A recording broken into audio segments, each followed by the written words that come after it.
નમસ્કાર વિદ્યાર્થી મિત્રો, ધોરણ 9 વિષય ગણિતના 10મા લેક્ચરની અંદર આપ સૌનું હાર્દિક સ્વાગત કરું છું. આજે આપણે ચેપ્ટર નંબર 2 બહુપદીઓ વિશે જે ચર્ચા કરતા આવીએ છીએ, જેમાં અગાઉ આપણે બહુપદીના પ્રકાર વિશે સમજ મેળવી, બહુપદીના શૂન્યો વિશે સમજ મેળવી, બહુપદીના શેષ પ્રમેય એટલે ભાગાકારની પદ્ધતિ વિશે પણ આપણે જાણ લીધી. હવે આજના લેક્ચરની અંદર આપણે અવયવ પ્રમેય અને એ અવયવ પ્રમેયના આધારે સ્વાધ્યાય 2.4 ના પ્રશ્ન પહેલાના દાખલા પણ ગણવાના છે. તો કેવી રીતે આ પ્રશ્નને આપણે આગળ વધારીએ તો જોઈએ પહેલા અવયવ પ્રમેય. તો અવયવ પ્રમેયની અંદર શું કહેવા માંગે છે? તો અવયવ પ્રમેયની અંદર કીધું કે જો બહુપદી p of x ની ઘાત 1 કે 1 કરતા વધુ હોય અને એ વાસ્તવિક સંખ્યા હોય તો એમના બે પરિણામ છે. જેમાં પહેલું કે p of a બરાબર 0 હોય તો x minus a p of x નો એક અવયવ છે. તો આને હું તમને એક ઉદાહરણ દ્વારા સમજાવું છું કે એ વાસ્તવિક સંખ્યા હોય તો માની લ્યો કે a છે, આ જે a અહીંયા આપેલો છે એ વાસ્તવિક સંખ્યા આપણને કીધી છે, તો વાસ્તવિક સંખ્યા તરીકે હું 4 લઉં છું. તો અહીંયા હું જો a ની જગ્યાએ 4 લખું તો મારો અવયવ શું બને છે? તો કે x minus a એટલે x minus 4 બને. શું બને છે?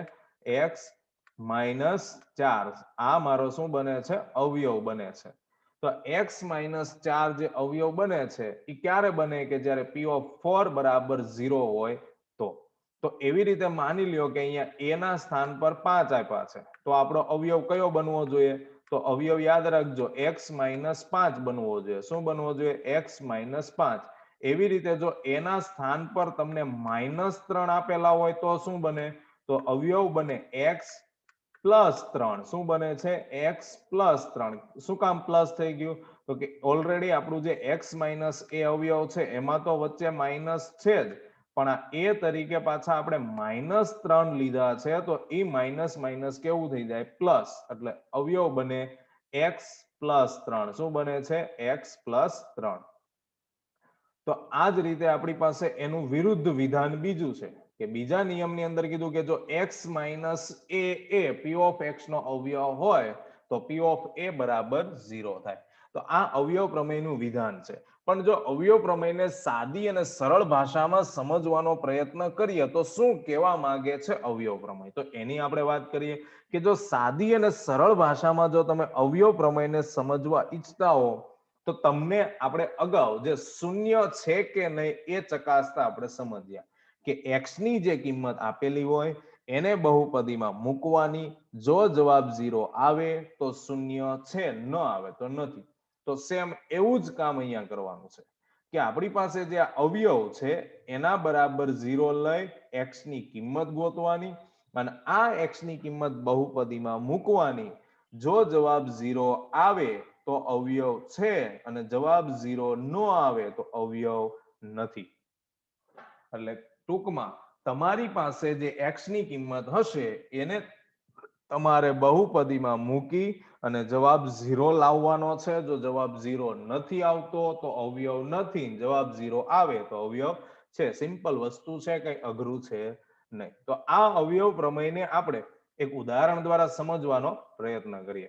તો આપણી પાસે ઉદાહરણની રકમ કીધી છે કે દાખલા તરીકે x પ્લસ 2a x નો ઘન પ્લસ 3x નો વર્ગ પ્લસ 5x પ્લસ 6 નો અવયવ છે કે નહીં તે ચકાસો.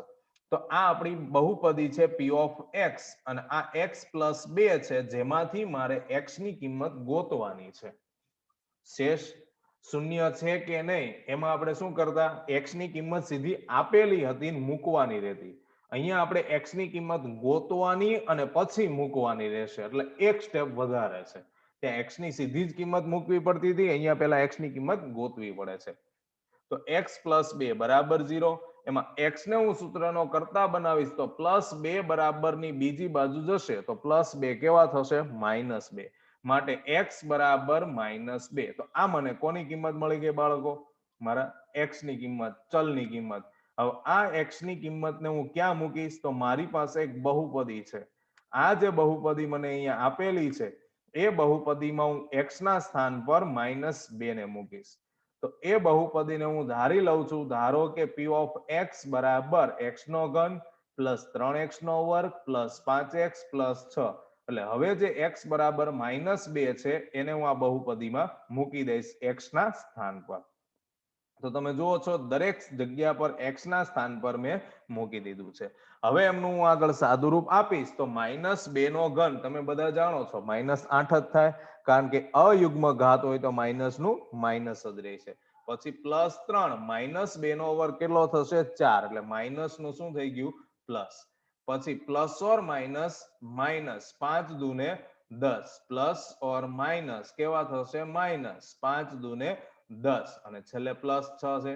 હવે આગળ સાદુરૂપ લઈ જઈએ તો -8 એમનેમ જ રહેવાના છે, 4 તેરીને 12 થઈ ગયા. અને ત્યાર પછી તમે જુઓ છો અહીંયા જે -10 પ્લસ 6 કરશો એટલે કેટલા આવશે બાળકો -4, કારણ કે માઇનસ પ્લસ માઇનસ પણ નિશાની કોની રાખવાની થાય મોટા પદની, ઈ કોણ છે માઇનસ, એટલે -4. હવે આગળ સાદુરૂપ જુઓ તો -4 ને -8 કેટલા થશે -12. ખાસ ધ્યાન આપશો તમે અહીંયા કે આ -8 અને -4 કેટલા થશે -12 અને આ +12, તો -12 + 12 તો કે 0 થઈ જાય. તો p ઓફ -2 બરાબર શું મળી ગયું 0. તો અહીંયા તમે જુઓ છો p ઓફ -2 બરાબર મને 0 મળ્યું છે. એટલે x ની કિંમત -2 હતી, આ બહુપદીમાં મૂકતા જવાબ 0 મળે. અને જવાબ 0 મળે તો અવયવ છે, જો જવાબ 0 ન મળે તો અવયવ નથી. તો તમે સમજ્યા હશો કે આવું જ કામ આપણે શૂન્ય છે કે નહીં એની ચકાસણી માટે કરેલું છે, યાદ આવે તો સેમ પ્રોસેસ છે, ખાલી નવો ભાગ છે, x ની કિંમત તમારે ગોતવી પડે, બાકી કોઈ ફેરફાર નથી.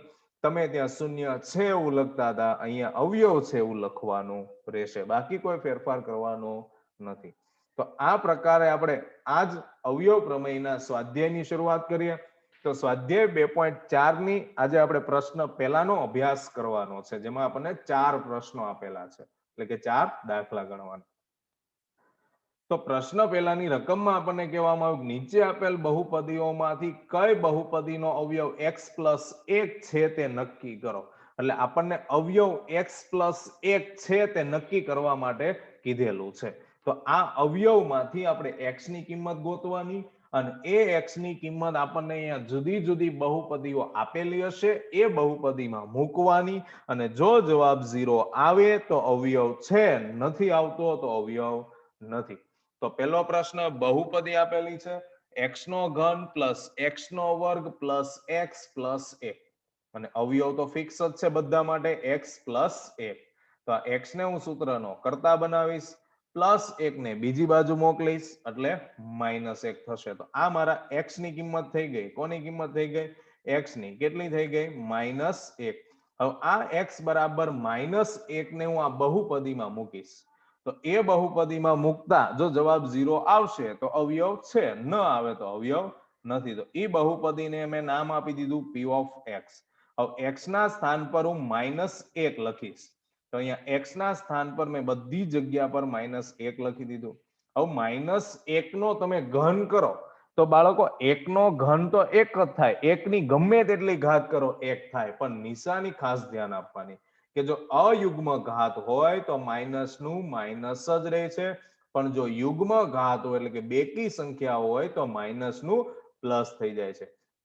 તો આ -1 નો ઘન -1 રહેશે, પછી આ -1 નો વર્ગ +1 થઈ ગયો, આગળ પ્લસ નું ચિહ્ન જ હતું, પછી પ્લસ ઓર માઇનસ માઇનસ થાય એટલે -1 થઈ ગયું, અને છેલ્લે +1 હતું.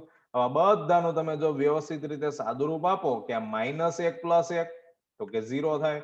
એવી જ રીતે આ -1 + 1 તો એ પણ શું થશે 0. એટલે આપણો ફાઇનલ આન્સર આપણને શું મળશે p ઓફ -1 નો 0. તો આમ અવયવ પ્રમેય પરથી x + 1 એ તમને જે બહુપદી આપેલી છે એનો અવયવ છે. શું કામ એનો અવયવ છે તમે એવું કહી શકો? કારણ કે x ની કિંમત -1 મૂકતા જવાબ 0 આવ્યો, એટલા માટે અવયવ છે.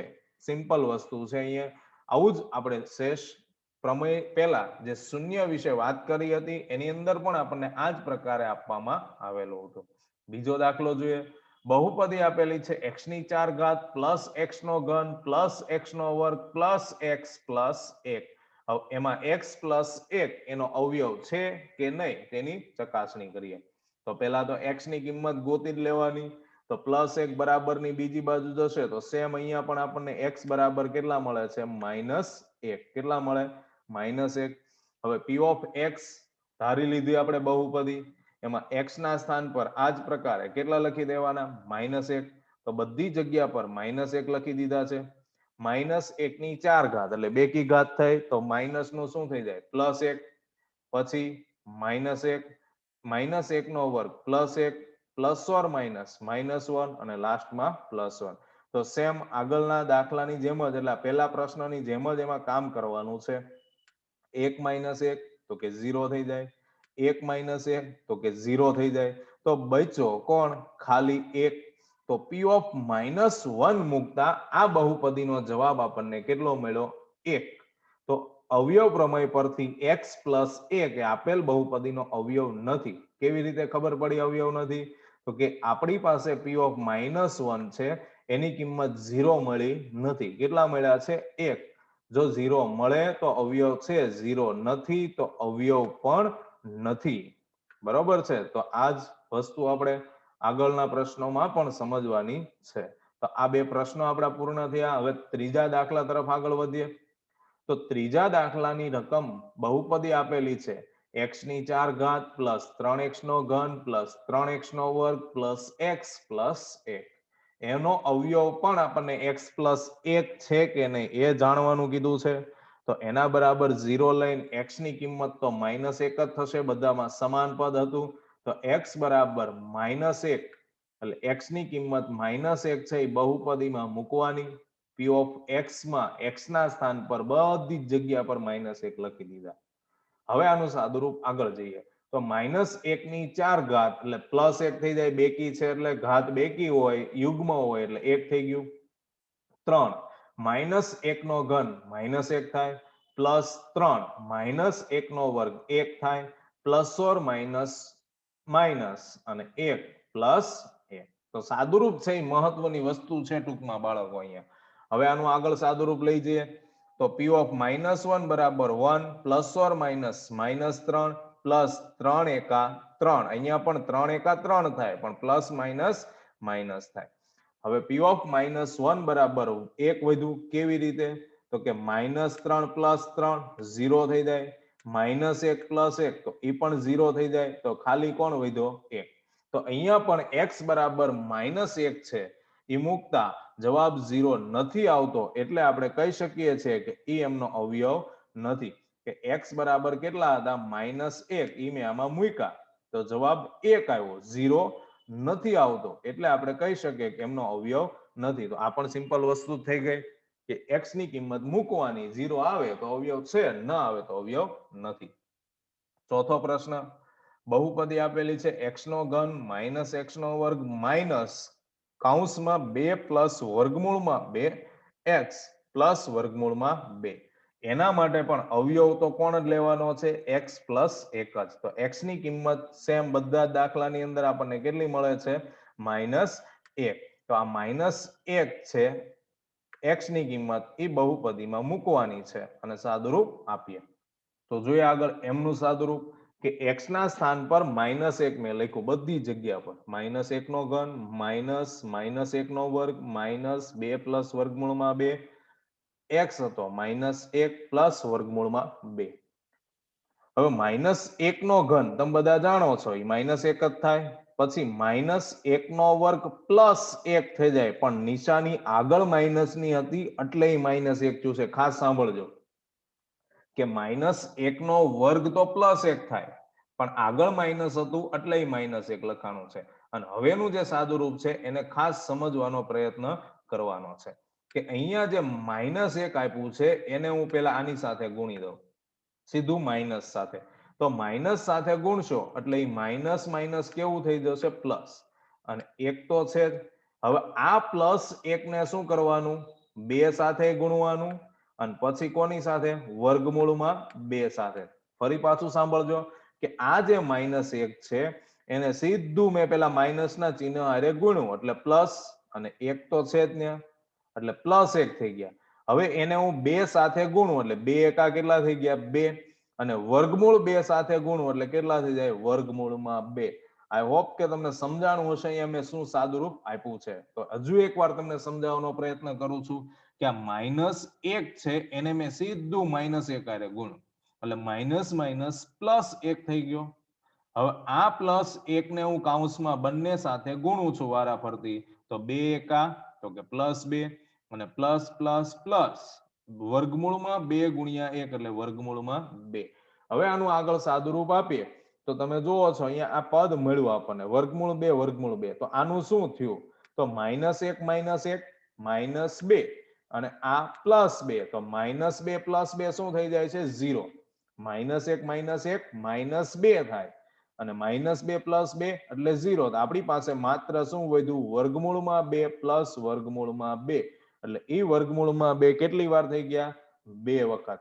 તો p ઓફ -1 મૂકતા બહુપદીનો જવાબ છે એ 2 વર્ગમૂળમાં 2 મળે છે 0 મળતો નથી. તો આપણે તો 0 મળે તો અવયવ છે અહીંયા આપણને 0 મળતો નથી માટે આપણે કહી શકીએ કે એ બહુપદીનો અવયવ નથી. તો આ પ્રકારે બાળકો આપણે બહુપદીના અવયવ છે કે નહીં એની આપણે ચકાસણી કરવાની હોય છે. તો તમને હજુ એકવાર કહી દઉં કે અગાઉ જે આપણે શૂન્ય છે કે નહીં એની ચકાસણી કરેલી છે એ જ પદ્ધતિ અહીંયા અવયવ છે કે નહીં તેની પણ ચકાસણી કરવાની હોય છે. તો આજનો આપણો લેક્ચર છે અહીંયા પૂર્ણ થાય છે. ફરી પાછા નવા લેક્ચરની અંદર નવા ટોપિક સાથે મુલાકાત કરીશું. ત્યાં સુધી દરેક બાળકોને જય શ્રી કૃષ્ણ. ખૂબ ખૂબ આભાર.